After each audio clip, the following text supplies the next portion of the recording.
Father in heaven, agyaman kami, iti inanama, iti biyag nagdanayon. O anyan, Apo Diyos, nga nagsaya at nagsamit, nga inanama, Apo, ti langit. Kat ita, Apo, deti mensahe ngay nag-iburay, dawatek tinananay nga wisdom. Sapi kumata aming kami mabendisyonan, may edify, may strengthen, may encourage. Kastapi, digiti amin nagbuibuya, Lord. I pray that you would anoint my lips, touch my heart and mind, speak through me tonight. In Jesus' name we pray. Amen and amen. You may be seated. Praise the Lord.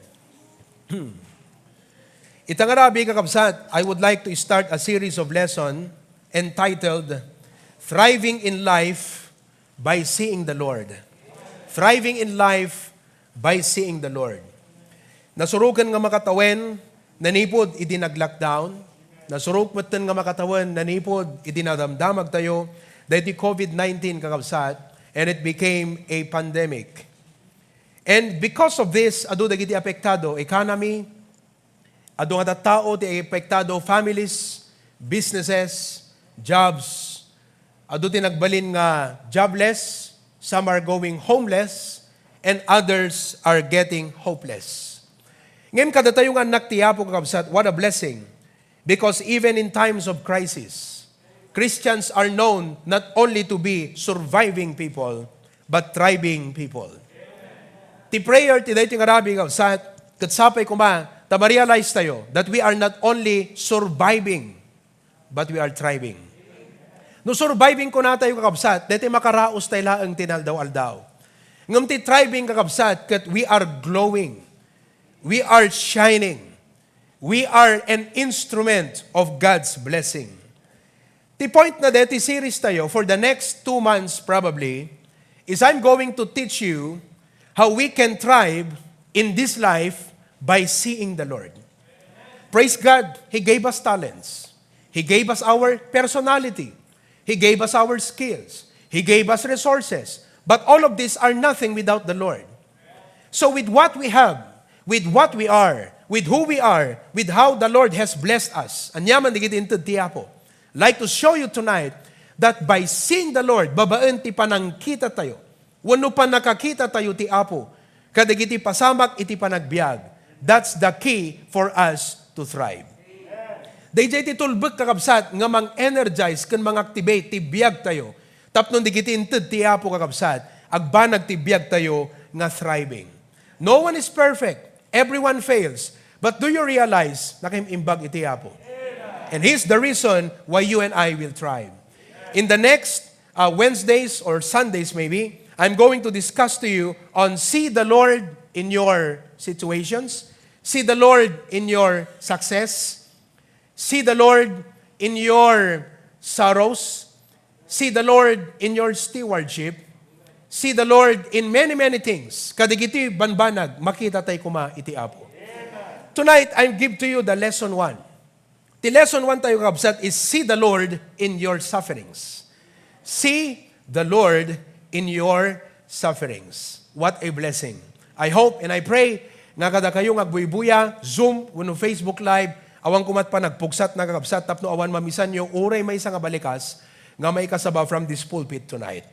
So, kasano tayo nga thrive iti dayti nga biyag, babaan ti panangkita tayo ti Apo. So, the first issue, first context, first premise, nga intay kitan, nga sitwasyon, which is reality today, is suffering. Who among of you are suffering tonight? Suffering from sorrow, suffering from lackings. No lacking ko na tayo panagkurkuran, panagkiran. Suffering from physical infirmity, suffering from physical limitations, suffering from failures, suffering from many, many things. Anyaman dayta nga suffering, wenno sagsagabaem iti dayta nga gundaway. The challenge tonight is makitam kumatiapo iti dayta nga panagsagabag. Makitam kumati kinasyasin nuna. Tonight, we will look into a Bible character, and I preach many times about this Bible character, but praise the Lord because dayta nga tao kakabsat makabendisyon unay iti biag na. And I believe he is one of the right persons tonight in the Bible that we can get a lesson from. The life of Joseph. Joseph is one of some Bible characters who went through a lot of sufferings. Nakadado kakabsat, ti sinagsagaba dayti nga tao. And sorrows, but he thrived in spite of it. He thrived in spite of it. I believe that many of you, many of us tonight, may relate tayo ti biyag tayo kakabsat, kada iti life ni Joseph. Suffering, full of sorrows, but thrive even up to the end. Nakita tayo kakabsat, ti kinaimbag ti Apo iti biyag na. There are three things that I'm going to show you tonight in the life of Joseph. Kas panangkita tayo ti Apo kakabsat as we reflect. First, we will look into the hardship of Joseph. Two, we will look into the hand of God. And three, we will look into the heart of Joseph. Talo nga ba nagtikitaan tayo? The hardship of Joseph, the hand of God, and the heart of Joseph. Una sa lahat, kitaan tayo kakabsat, the hardship of Joseph. I wonder if there is anyone tonight amongst us, nga noan niya't sinagaba ni Joseph, kas jay kakaro, kas jay kagrabe, kasi katindi, ti adda nga pagsagsagabam ita. Let me ask you, who among of you tonight can say, Pastor, matindi ang aking suffering? Will you raise your hand? Mabigat ang aking problema. Raise your hand, yes.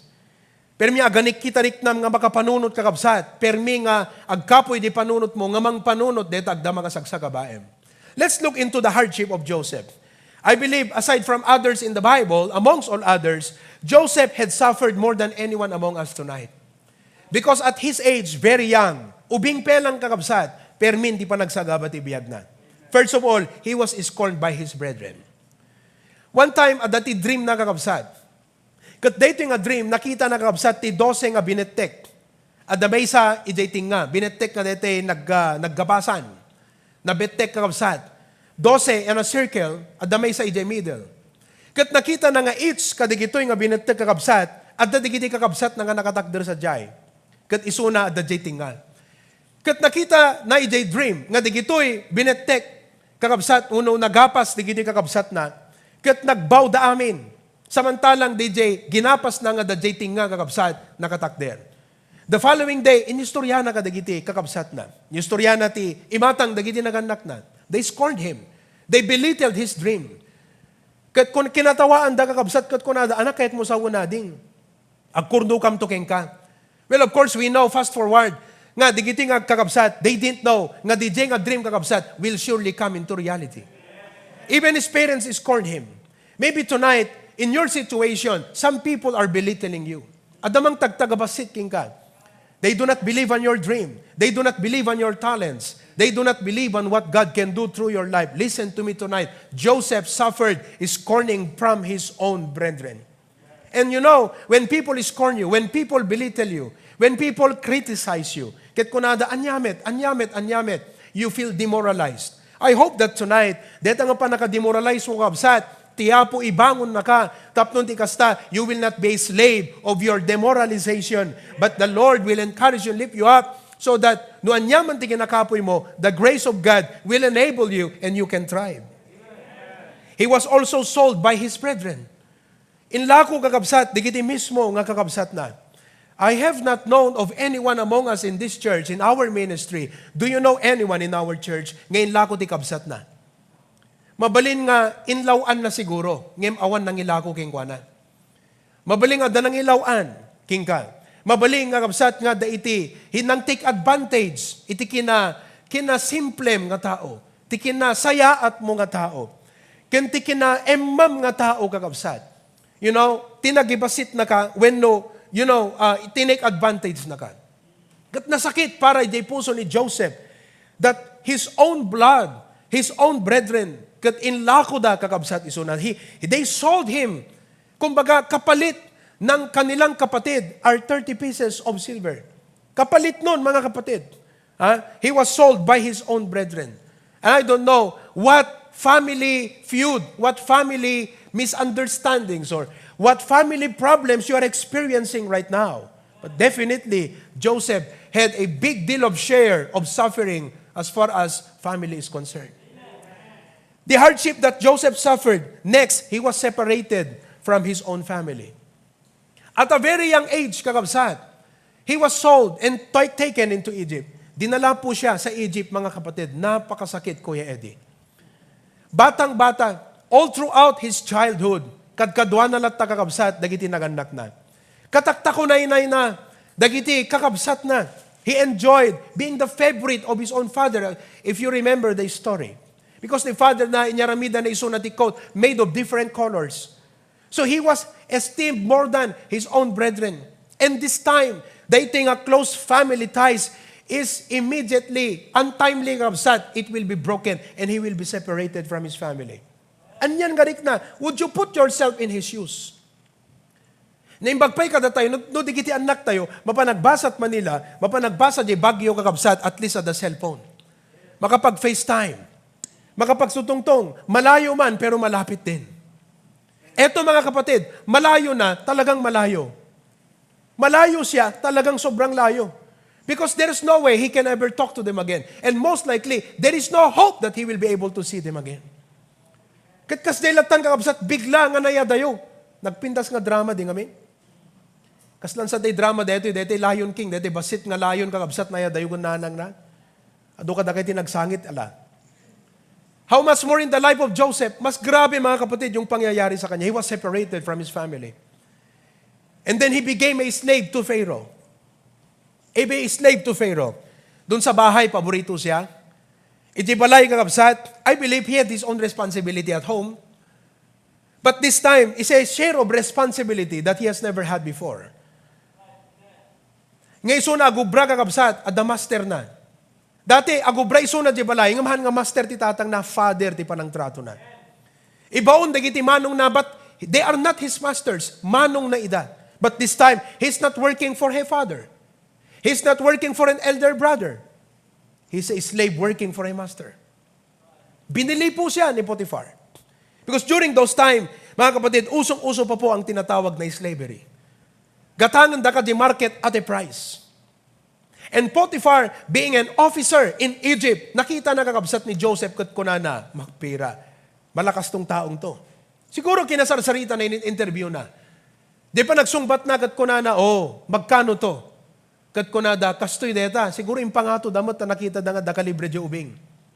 But Potiphar said, I'll buy him. So he was bought not to become a son, not to become a child, not to become a prince, but to become a slave. What a sorrow. Kabil mo di sitwasyon mo kakabsat di sapatos na it's really hurting. It's really painful. That's the hardship of Joseph. And then he was sent to prison. We know mga kapatid, nga nagkursonada ni Mrs. Potiphar king kuana, ket, Joseph tried to escape, pinadas na kakabsat iti aglibas wano, tumakas kadidya nga temptation. And suddenly, ni Mrs. Potiphar nag-iskandalo. Kadimpukaw na, rape! Dahito nga ginatang, nilakay ko, nga dipen, nagtangka, nga siyak, kat gasahan na, uno rape na. We all know, without due process of law, han nga nausig nga nasaya at there was no justice because slave siya, nobody would magtanggol para sa kanya. Na ikabiliso na kakabsat ti pagbaludan. Kat ti pagbaludan, di gito yung kakabsat, it's no ordinary because it's called a dungeon. During those time, prison is a dungeon during those time. Kat ti dungeon kakabsat, it's a dark place. There's no light you can see. Whether it be literal kakabsat nga nasipnget, ken DJ pasamak na nasipnget, everything was dark in the life of Joseph. Physically, it was a dark place. DJ pasamak na it was dark. So the situation na was bad, started bad, went to worse, and came to worst. How could you thrive in such situation? No, dakat ikasta nga sitwasyon kakabsat, may ibagam nga tanga ag-thrive ka belang. May ibagam nga tanga agbalegi ka pelang. May ibagam nga tanga, there is hope. Katni kakabsat, it started from bad to worst to worst. Maybe you're going through situations like that tonight. Kas lang kumarkaro ti sitwasyon. Kat maupay ka. No manan medyo makabuhangon kat basit, mapasag ka manin, maupay ka nga maupay. Everything is getting dark. Would you thrive? You think you will still thrive? And then he was set aside. He was set aside. Adda iti kabil di pagbaludan kabsat kasi pagbaludan met lang digiti adda iti palasyo digito DJ chief baker kundi chief butler. Nagtagtagainop da nga dua. Naisir da kan Joseph. ininterpret ni Joseph yung nagtagainod da. Kat kunana di may isa, amum si ka after 3 days. Iyangat na kanto ni Pharaoh, makarwar ka dito ngayon papatayin na ka. And it happened. Kunana ka di may isa, after 3 days, para wala na kanto ni Pharaoh, kat i-restore na ka, iji office mo. And it happened. And Joseph said, please, tunod da ka ijay, please mention my name. At least you will talk about me. Don't forget me. Nga manat napasamak according to the Bible. Idi nga nakalusot ang kakabsat na karwar, in restore ni Pharaoh di office, nalipatan na ni Joseph. Ngam ti Diyos, handa nalipatan ni Joseph. Kakabsat, I want you to see this tonight. Makitam ko man ni Apo Diyos, ijay sitwasyon mo. Mabaling at itaw, you're forsaken. Mabaling at disappointed ka. Mabaling at nalipatan na katitaw. Kakabsat, you have done them good like what Joseph did. Nagaramitan at nasayat, digiti dua. Ngam nalipatan da isuna. Ngam ti Apo, handa nalipatan ni Joseph. Iso kakabsat, in your situation, anyaman ti addaken ka, awan di kita kakabsat no awan iti Apo. Dapat ti Apo ti makitan. You must see God to thrive in your life. So in spite of all these things, Joseph thrived. How? How? Kasano nga nag-thrive ni Joseph kakabsat? Gapo ka deti dua nga maudi nga puntos ko itang arabi. He thrived because of this. Secondly, the hand of God. The hand of God. Makita tayo kakabsat, ti ima ti Diyos. Ijay biyag ni Joseph. Let's go back to his sufferings and let us see God in his sufferings. In Genesis 39, verse number 1, verse number 2, and verse number 5. And Joseph was brought down to Egypt. And Potiphar, an officer of Pharaoh, captain of the guard, an Egyptian, ginatang na isuna, out of the hand of the Ishmaelites, pinagpasahan, which had brought him down hither. And the Lord was with Joseph. What a blessing. I don't care how big your problem is, as long as the Lord is with you. I don't care how uncertain future may be, as long as the Lord is with you. I don't care how deep your down moments, your valleys, uri kasanuman kakabsat ti kasipnget iti pagdadaan namita, as long as the Lord is with you. And the Lord was with Joseph, and he was a prosperous man. Narangay iso na nga tao kakabsat, ijay land of affliction. Ijay ayan na nga lugar, nga adut sang sagabaan na, ti Apo pinarangay na iso na, the Lord was with Joseph. And he was in the house of his master, the Egyptian, verse number 5. And it came to pass, from the time that he made him overseer over his house, insaad ni Potiphar, ni Joseph, nga ison iti katiwala kan mangkita, dagiti amin. By the way, yes, the Lord was with Joseph, but Joseph had a good character, you know. Kasi mapagtalkan isuna, so he had a good character. So as God's people, let's also work on developing a good character in our lives. A character that God can bless. But you know, it came to pass from the time that he made him overseer, isot nakaitalkan na in his house. And over all that he had, wow. Amom no, dati favor ti Apo king ka, makitam, hanga sikat agkamkamat kakabsat, sikat kamaton ti blessing. You will realize, hanga sikat ti aghabhabol, kadigiti ipatalag ti Apo. Sika pa yun ti agsursurrender ti kaado, ti ipatalag ti Apo king ka. That's when the favor of God is upon you. That the Lord blessed the Egyptian's house for Joseph's sake. Kita nyo kakabsat, binendisyonan ti Apo. Daytoy pagtaangan, daytoy business, daytoy affair, ti biyag ni Potiphar, gapo kini Joseph. God blessed Potiphar's house, not because of Potiphar, but because of Joseph. I pray, amoyo daytoy kakabsat, very inspiring. I know, I pray nga, adu kada kayo kakabsat ng runa kada king agtutubo, one of your heroes should be Joseph. One of your heroes in life should be Joseph. In the Bible, kakunam, Lord God, I would like to claim, ngano kasanot pa ng favor mo kung Joseph, kas di kumamuti pa ng favor mo apo kanya. And the blessing of the Lord was upon all that he had in the house. Ngano sa dinot pang isaadan ti Apo king ka nga kumpanya, ag-prosper deta gaputi blessing ti Apo king ka. No sa dinot pangipanan ti Apo king ka nga community, mabless deta nga community because of your presence. People will feel the favor of God because of your presence, because God is with you.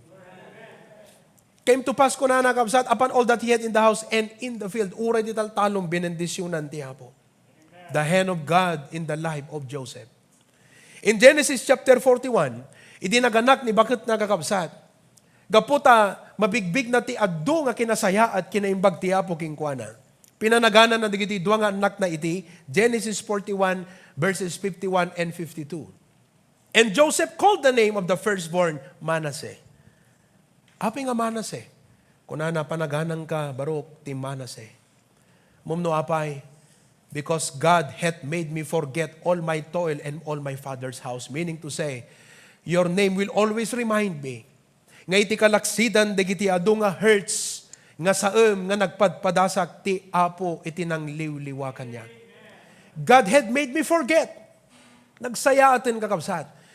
Amom, no ti Apot mang liwliwa, malipata mo no kasanot rigat mo idi. Malagip ko kakabsat, idi 2002, before we went to the US with Pastor June, Apo, nagrigat kakabsat, iti ag-secure iti passport idi. Awan ti PSA, yan tilawag nga kasitang. Babangkat Manila, babangkat La Union. Agsubli-subli kami. Napadasak ti 3 days nga na nagdigos at dakam latay iti dalan, bus, wano iti opisina kakabsat. 3 days nga di kam nagdigdigos. Can you imagine that? Kat itikwan kakabsat, nakaala kam ti passport. Di ko nagpa-interview kam to US Embassy, Apo ti mo may makapasa akon. Ngam ko na DJ Consol, adakurang na, adami na secure dati DSWD. Well, the story short, nakapasa kam di interview, and praise the Lord, nakapangkam di US. Idi aglapag di aeroplano kakabsat, ay sakbay na yata. Idi apangkam di US, first time, siyempre, amno Pilipino, kakit maka-abroad, kakit Apo, sa Bali Jeriknam. Di umuna nga naglapagan di aeroplano na yung may kakabsat, South Korea, for the very first time. Nakita ko dito, nakadakkel nga airport dito sa South Korea. Wow! Incheon, Cyrus, Incheon, South Korea. Iday ka nakakita kakabsat, first time, touchscreen, nagiti TV. Oh, touchscreen, nagiti computers na sa jay. Okay? And then, we flew from Incheon to Nagoya or Narita? I think Narita, Japan. And then from Japan, diretso kami nga sa JL. Apo, hindi makita mit Amerika, makalapag kami dyan. Apo, hindi kwan, we enjoyed 3 months in the US. They nga blessing ti Apo kakabsat, ma-appreciate mi unay. Personally, ma-appreciate ko unay. Nga dyan malagip no kasanot rigat mi nga napanagilaklakad idi. Kastama mo ti Apo kakabsat na isut mangliwliwagin ka. Duray nagadut saem nga naglabasam. Uray ado iti sakit nga nariknam iti naglabas gabut parikot wano aniyaman kakabsat relationship feudor everything no ti Apo ti mangliwliwaken ka kat isut makitam kakabsat malipatam amin digiti nga saem katunod dati di langit malipatan tayo to amin tako na ti Apo punasan to ti Apo dagiti lunwa ka dagiti matmatatayo because these present things will be former things and God shall wipe away tears from their eyes. We will totally and completely forget all our sorrows and sufferings of this present life. Sumot lang ako na ni Apostol Pablo, for I reckon nga dagiti pa nagsagabat yagdama are nothing to be compared with the glory that shall be revealed in us. Masapol lang makitam iti Apo kadagiti pa nagsagabam. Iso ako na verse 51, pinanaganan ka iti Manasseh, for God hath made me forget all my toil and all my father's house. In verse 52, verse number 52, and the name of the second called he Ephraim. Si kamot barok, Ephraim mo tinagan mo. For God had caused me to be fruitful in the land of my affliction. Nagsaya atin kakabsat. Halang nga ti Apo liniwliwanat itinak pa nagsagaba. Ngam ti Apo pinagbunganat. He caused me to thrive in my crisis. Mga kapatid, kitaem ti Apo. Whatever you're going through right now, see the Lord in your life. In Genesis chapter 45, verses 4 to 8, deto yung kakabsat. And Joseph said unto his brethren, amoy, istoryan, hangko kailangan i-detalyan kakabsat. The Lord made a way nga kikita da, idukan magkaalaman, idi amudan nga ni Joseph di kasangsango da. Joseph said unto his brethren, come near to me. Masidad kay kanyak. I pray you. And they came near. And he said, I am Joseph your brother, whom ye sold into Egypt. Kayam di jay ti tabeng. Kaya yu deta kakabsat. Siyak ni Jose ngayon lako yu. Dito Ehipto. Verse number 5. Now therefore be not grieved. Isupayin ti ng comfort kadakwada. Nor angry with yourselves. Di yu gurguraan ti bagbagiyo. That ye sold me hither. Don't blame yourselves. Amuyo, when we are so hurt, we tend to blame others for our misery. No grabe kakabsat ti hurt tayo, we begin to blame. Sunang amin for our misery. Ngem ni Joseph nakita na ti Apo and never blame anyone for the misery that he has gone through. Because he was looking at God all the while. Kat kunana, be not grieved nor angry with yourselves. Ngayon lako that, for God did send me before you to preserve life. Urehampe na isurat ti Romans 8:28, idi kakabsat, amon ni Joseph, day nga truth, that all things work together for good. Nga ti Apo kakabsat, at the purpose na kadagiti parikot, dagiti suffering, dagiti sorrow. These are only temporary stations of life. And they are not just meant to hurt us, but they serve as a blessing in disguise. Kung ni Joseph, don't be angry with yourselves. No one is to be blamed here. Awan ti mababalaw dito eh. Awan ti matudo dito eh. Nobody is to be blamed. Because look, God did send me before you to preserve life. No handak kain lako. Okay? No handak kain lako. Di awanak ko dito Egypt. No hanak ka nakaapan dito Egypt. Di hanak ko nagbali na governor to Egypt. No hanak ka nagbali na governor to Egypt. Kat imay dito nga crisis. Kasano ko matbiyag tayo di lugar tayo, kakabsat, kunana. No one is to blame here. What a blessing. Verse number 6. For these 2 years hath the famine been in the land. Yet there are 5 years in which there shall neither be earing nor harvest. Lima pa'y, kakabsat, natawen, nga El Nino. Tikad, verse 6. Verse 7. Okay? And God sent me before you to preserve you a posterity in the earth. Kitaan nyo, kabsat? Amon na ti apot kitang, talaga nga, naglawat pa nakaawat mo't pa nagbiag. So amuyo, no committed ti panunot tayo, kabsat, once nga ti panunot tayo umilit, katiladakas ti makita tayo, it is because we don't see God anymore. So we don't see God anymore. Ngem uri ka sa nugayam kadakas, seemingly ka hopeless na giti sitwasyon. No ti apot kitaan tayo kakabsat, hampe gayam nalpas isuna kada tayo. That is not yet true with us. And to save your lives by a great deliverance. Verse number 8. So now, it was not you that sent me thither, but God. He's so God. He's so God. Itinlako di kiti kakabsat, nagsangit isuna because of the pain nga mismo nga kabsat na itinangilago keng kuana. Habang agbibiyahe agturong Egypt, kat makita na ti ima ti Apo. Kat ma-unveilan da giti paspasama kakabsat. Kunana, oh God, mapasama kang deti tagtagainap kayong pagtagtagainap mo kanya kiti. And you know, he said, it was not you who sent me, but God, ni Apo Diyos amin. Nakim amin ni Apo Diyos. And he hath made me a father to Pharaoh, pinagbalinak nga ama, or advisor to Pharaoh, Lord of all his house, and ruler throughout all the land of Egypt. He knew what is all things work together for good. Tonight, brethren, what are you going through? Agawid kagat kunam Apo, klamarag ti Romans 8:28. All things work together for good. Crisis, hurts, pain. I'm suffering right now. By your grace, I will thrive. Then we'll see, lastly, apay nga nag-thrive ni Joseph kakabsat, babandi pa nang kita na ganapo Diyos. Number 3, let's see the heart of Joseph. Kitan tayo ti puso kakabsat ni Jose. Actually, kakabsat, listen very carefully. Ti problema, kat saan nga ni Apo Diyos. Uno di sitwasyon. Ti problema, kat ti puso tayo. You cannot blame God for anything. There's no one to blame for any misery you're going through. Because the problem is always your heart.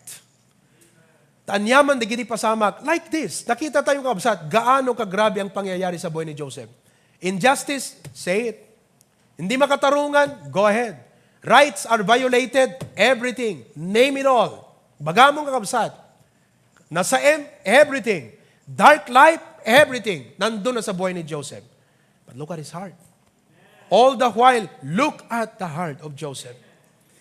Gaputa makikita ni Joseph ni Apo Diyos, Joseph's walk with God made him 3 things. 1, makita yung kabsat, Joseph's walk with God, gapot pa nagipagpagnana kini Apo Diyos. Gapot ta makikita na lata ni Apo Diyos kakabsat. Kadigito nga pasamak ti panagbiag na. First of all, Joseph's walk with God made him a godly man. A man of integrity, a godly man. A man with a good conscience, a man with a godly conscience. Makita yung kakabsat, gapot ta nakita na ni Apo Diyos kakang kanayon. Mabaling nga awan ti parents na dyan, mabaling nga awan kakabsat na. And, he can take advantage of Mrs. Pharaoh. Total awan makakit-kita. Total awan nilakay na. Total awan ti tao to'y. Total nangato ti posisyon ko dito. He could have taken advantage of Mrs. Potiphar, I should say. Ngem kaputa daking kuana iti godly conscience. Anak ko na nakakabsat ti Genesis 39:7-9. And it came to pass after these things that his master's wife cast her eyes upon Joseph. Naggwapo kami ni Joseph, Brother Carlo. And she said, lie with me. May kang tagkaidata. Verse number 8. And it came to pass after these things that his master's wife, go ahead, verse 8. But he refused because he had a godly conscience. Kat anat basis, anat foundation, that the godly conscience na. And said unto his master's wife, behold, my master wotteth not what is with me in the house. Amom ko na. Listen ko na. Ni Potiphar, hanam mo amin di giti aramid ko dito. Nagtaltalaklat ta kanyak. He does not supervise me anymore. He does not even check me. He does not inspect me. He does not audit me. He's not auditing me. Naitalak amin kanyak and he is very kampante. Nga di giti aramidak dito is not going to hurt or destroy him, but will build him up. Behold, my master wanted that what is with me in the house, and he had committed all that he had to my hand. Aming adaking kuana, adati imat. Next verse. There is none greater in this house than I. Sakti kang atuan dito eh. Nga katiwala, namamahala sa lahat. Neither had he kept back anything from me, but thee. Sika lang tihan na intalag kanyak. Because thou art his wife. How then can I do this great wickedness? Look at the next. Dati ti conscience na and sin against God. At dani Apo Diyos, ide panunot na kakabsat. Yang people, handa kayo makikita kang kanayon. Kakabsat, hantay makapagsisiniim kang kanayon. Hantay mo dapat nagsisiniim. Although makapagbibinalakad tayo. But if you always see God, you will have a godly conscience. Ang ko aramidon dito eh. Kasi ti Apo kita nak, how can I sin against God? Digiti konsensya kakabsat ni Joseph. What a blessing. Not only, nga dahi pa nakakita na kanapo Diyos, kan pa nagipagpagna na kanapo Diyos, made him a godly man, but it made him a great man. It made him a great man. Gapulang kakabsat ti pa nagipagpagna na iti Apo.